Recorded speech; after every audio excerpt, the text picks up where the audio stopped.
Hello traders. இன்றைக்கி நமக்கு நிஃப்டியில் ஒரு என்ட்ரி பர்ஃபெக்டான ஒரு என்ட்ரி கிடைக்கிற மாதிரி இருக்குது.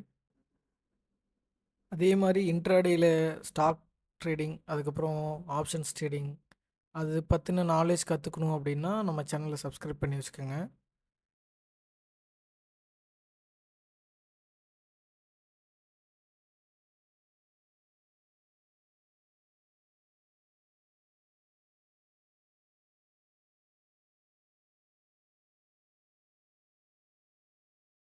I got my entry.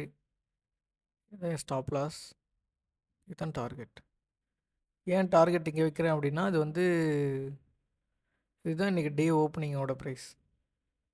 So அதனால தான் அது TP1, அதுக்கப்புறம் இதுதான் TP2.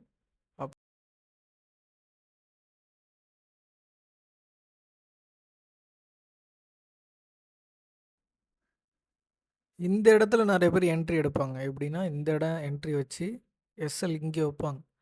நான் அவ்வளோ தூரம் எஸ்எல் வைக்க மாட்டேன். அதனால தான் நான் ரீடெஸ்ட்லேயே என்ட்ரி பண்ணிட்டேன். ரீடெஸ்ட் கன்ஃபார்ம் ஆனதுக்கப்புறம் தான் நிறைய பேர் எடுப்பாங்க. அவங்களுக்கு அவங்களோட ரிஸ்க் மேனேஜ்மெண்ட் வேறு மாதிரி இருக்கும். எனக்கு ரிஸ்க் மேனேஜ்மெண்ட் எனக்கு நான் கொஞ்சம் ஸ்கேல்பிங் பண்ணிடுவேன். டக்குன்னு போயிட்டு வெளில வரும்னு நினப்பேன். 10 பாயிண்ட் 20 பாயிண்ட் அந்த மாதிரி இல்லை. ஓரளவுக்கு டீசெண்டாக உள்ளே போயிட்டு வெளில வர அளவுக்கு நம்ம சிஸ்டம் அப்படி இருக்கணும். ஏன்னா நமக்கு ஸ்பாட் சார்ட்டில் எல்லாமே வந்துடும் கரெக்டாக. ஆனால் ஆப்ஷன் சார்ட்டில் நமக்கு வருதா அப்படிங்கிறது தான் முக்கியம். நம்ம அந்த ஃபேக்டர்லாம் பார்க்க தெரியணும். இன்றைக்கி எல்லா செக்டாருமே புல்லிஷ் தான். ஏன் நம்ம கவுண்டர் ட்ரெண்டில் போகிறோம் அப்படின்னா, மார்க்கெட் சப்ளை ரியாக்ட் ஆகாமல் இருக்காது. ரியாக்ட் ஆகும்போது உள்ள வால்யூம் வருதா இல்லையா நம்ம கண்டுபிடிக்க தெரியணும். மார்க்கெட் இன்றைக்கி பார்த்திங்கன்னா கேப் அப் ஆகி ப்ரீவியஸ் டே க்ளோஸில் டேப் பண்ணிவிட்டு மேலே பையர் கொஞ்சம் கொஞ்சமாக பொசிஷன் பில்ட் பண்ணிட்டு வராங்க.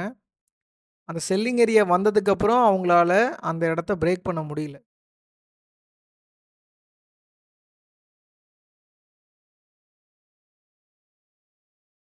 இன்னொரு விஷயம் என்ன அப்படின்னா,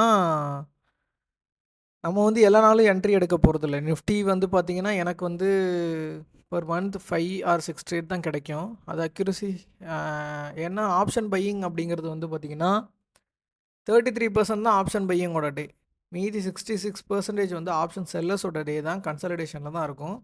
ஆனால் நம்ம எப்போ போகணும், எந்த நேரத்தில் போகணும், அந்த நேரத்தில் ஃபேக்டர்ஸ்லாம் எப்படி இருக்குது, மற்ற டேட்டாலாம் எப்படி இருக்குது அப்படின்னு பார்த்துட்டு நம்ம போகிறது தான் கிளவர். நம்ம அதை நம்ம சைட்லேருந்து பார்க்க வேண்டிய ஒரே டேட்டா வெரிஃபிகேஷன் அதுதான். ஓகே, நான் டார்கெட் ரீச் ஆனோடனே இல்லை ஸ்டாப் லாஸ் ரீச் ஆனோடனே அப்டேட் பண்ணுறேன்.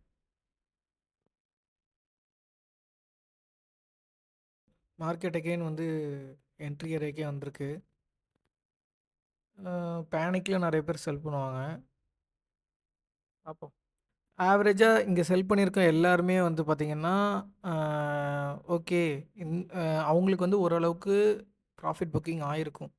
லாங் பண்ணவங்களும், அதாவது லாங் பொசிஷன் எடுத்தவங்களும் இது ப்ராஃபிட் புக்கிங் மாதிரி தான் தெரியும். ஸோ நம்ம என்ட்ரி பாயிண்டில் இருக்கவங்க என்ன பண்ணுவாங்க அப்படின்னா, ரிவர்ஸில் பார்த்தோன்னே சரி ஓகேடா இது கவுண்டர் ட்ரெண்டு முடிஞ்சிருச்சு போல் அப்படின்னு நினச்சிட்டு பொசிஷனை ஃபுல்லாக கவர் பண்ணுவாங்க. இதுவே ஏன் நான் இதை ஃபேக் மூவ்னு சொல்கிறேன் அப்படின்னா, இது அக்ரெஷன் பையர் இல்லை.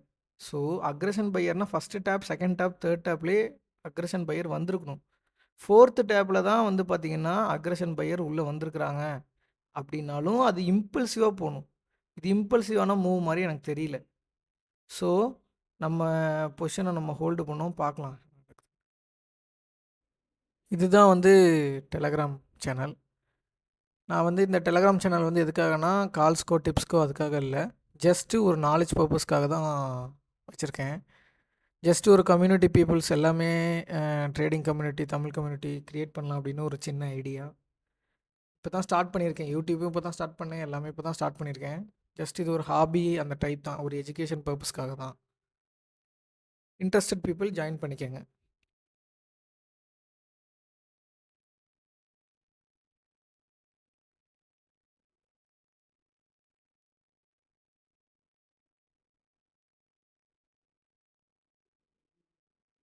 அப்படியே பம்ப் பண்ணுறாங்க.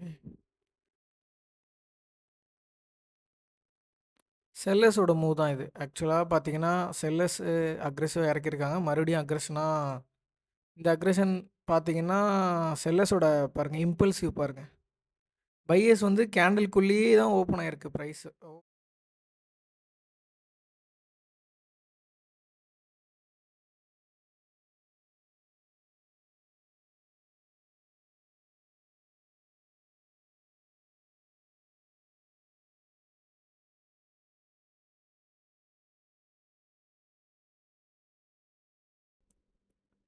ஓகே, டார்கெட் வந்து ரீச் ஆயிடுச்சு.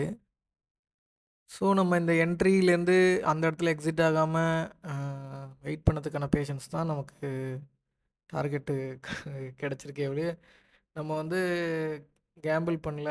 நம்ம ஒரு பெர்ஃபெக்ட்டான ஒரு செட்டப் வச்சு, ஸ்டாப் லாஸ் வச்சு, டார்கெட் வச்சு நம்ம என்ட்ரி எடுக்கிறோம்.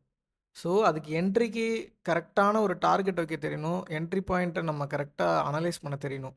இப்போ இந்த இடம் பார்த்தீங்கன்னா, வால்யூம் வந்து ஃபுல்லாக ட்ராப் ஆயிருக்கு. அந்த இடம் என்ன ஆகும்னா, ஒரு லப்பர் பேண்ட் மாரி ஒரு ஒரு எப்படி பண்ணுறதுன்னா, 2 பேரும் ஒரு ஆர்ம் ரெஸ்லிங் பண்ணுவாங்கல்ல. 2 பக்கமும் அழுத்துவாங்க. ஒருத்தர் கை எடுத்துட்டா என்ன ஆகும்? அந்த மாரி தான். ஒருத்தர் கை எடுத்துட்டோனே சடனா மூவ் ஆகும் அவ்வளோதான்.